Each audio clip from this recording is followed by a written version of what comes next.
Minsan ito guys, strict. Kailangan natin kasi medyo madilim ang aking kawali mo siya makita kasi sa labas hindi masyadong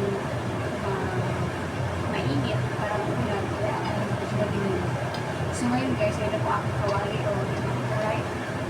Hindi ako lalagay ng mantika guys kasi unahin ko muna ilagay yung taba ng baboy.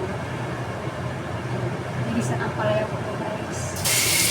And sinus natin kaya nilagay ng mantika kasi yung taba ng baboy is mga mantika.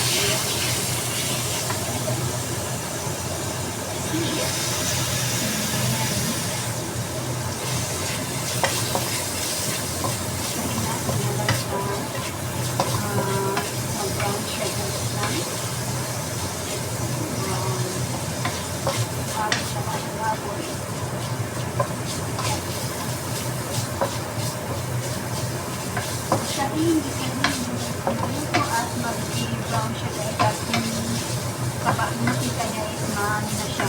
Magkakasin lang niya ba sa taba. Hindi na gamitin niya kanyang makita. Kaya hindi ka natin lang sa mag-ano siya. Mag-crispy and crispy. Hindi naman siya mag-crispy. Yung parang ano lang. Ang tawag sa silang guys.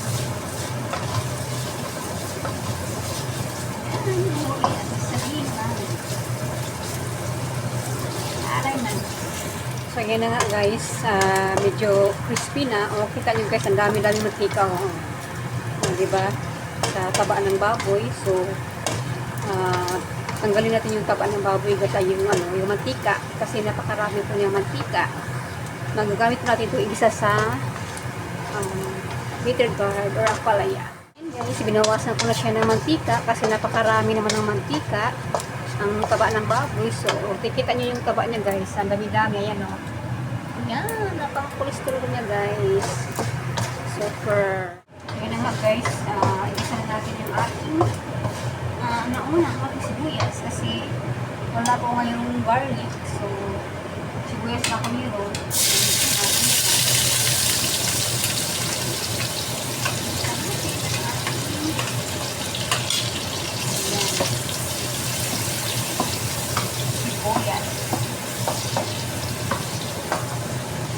Siyempre, sunod natin yung ating kamatis o tomato.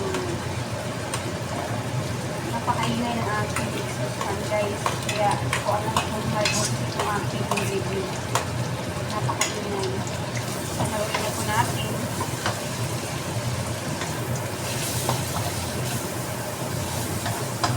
So, ang labas guys, nag-ikitsam na po yung aking patis ng baboy kasi tinanggalan ko siya ng taba kaya hindi na masyadong salita ng taba. Isa na natin sa kanya. Ang aking bitter gourd, ang aking unang for today. Ako lang naman makakain nito guys kasi ako lang naman ang kumakain nito ng ampalaya. Yung aking amo at sa mga alam na hindi sila kumakain ng ampalaya. Kaya wala silang bubo. Ayan. So, medyo ito na yung aking tomato at saka onion. So, ilagyan natin yung ating bitter gourd o ampalaya na visualize ko.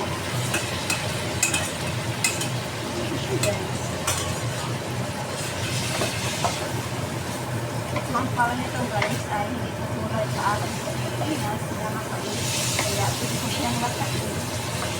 Kasi iba yung pala sa akin sa Pilipinas. Kailangan amin siya ng asin. Pamusod mag-asin ka. Pero ito hindi lang. Ibabad lang sila at parang ito. Nakalaan ko pa rin na para hindi.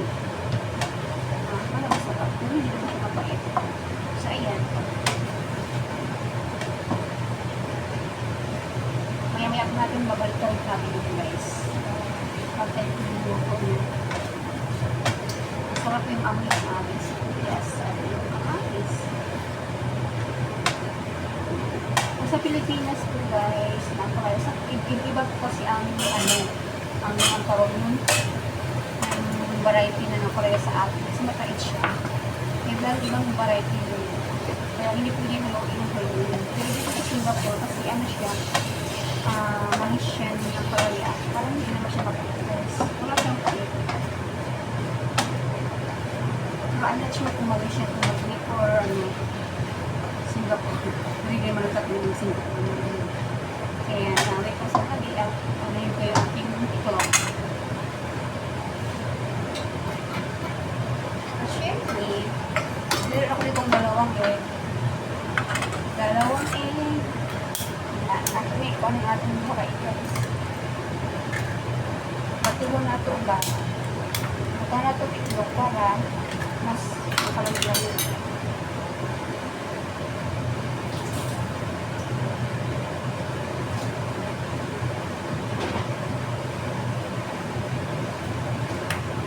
Lagyan ko muna siya ng light sauce. Hindi ko maglagay ng ng asin guys. Chansya lang na siya. Wala na siya mag-sure. Ano ko na kung ano yung lasa niya. Light sauce. And then, syempre, may black pepper.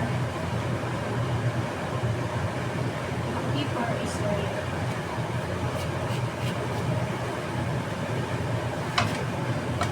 Ito.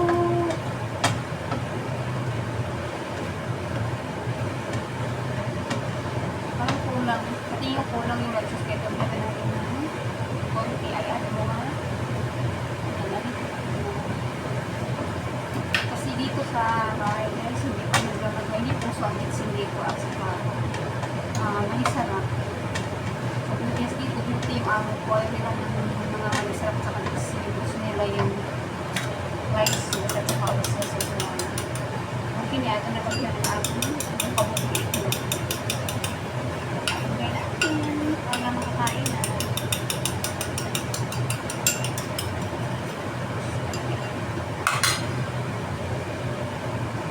Ating egg. Siyempre, haluin ng konti.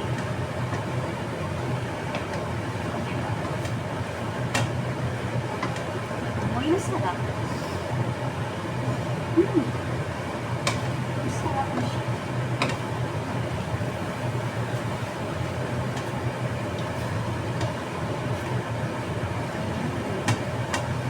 Ang ating ampalaya.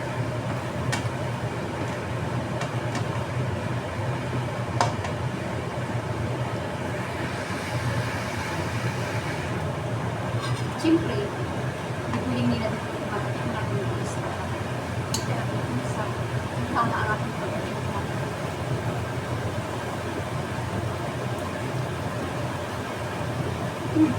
Kapwa. Tama ba yun? Yummy. Yummy.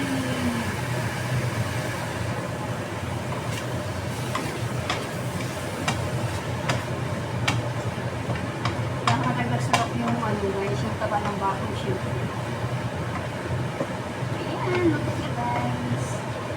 Ito na. Ayan. Hamuin natin ito sa ating. Wala akong nalagpa na Tupperware so maya. Tapos natin natin. Apoy. Hamuin ko na ilipat mo sa Tupperware. Ayan, so hanggang dito na lang po aking video. Thank you so much for watching and for spend a little bit time for my video for my premiere. Thank you for wasting your time guys. Maraming salamat sa channel at sa lahat members sa chat at sa lahat maraming salamat.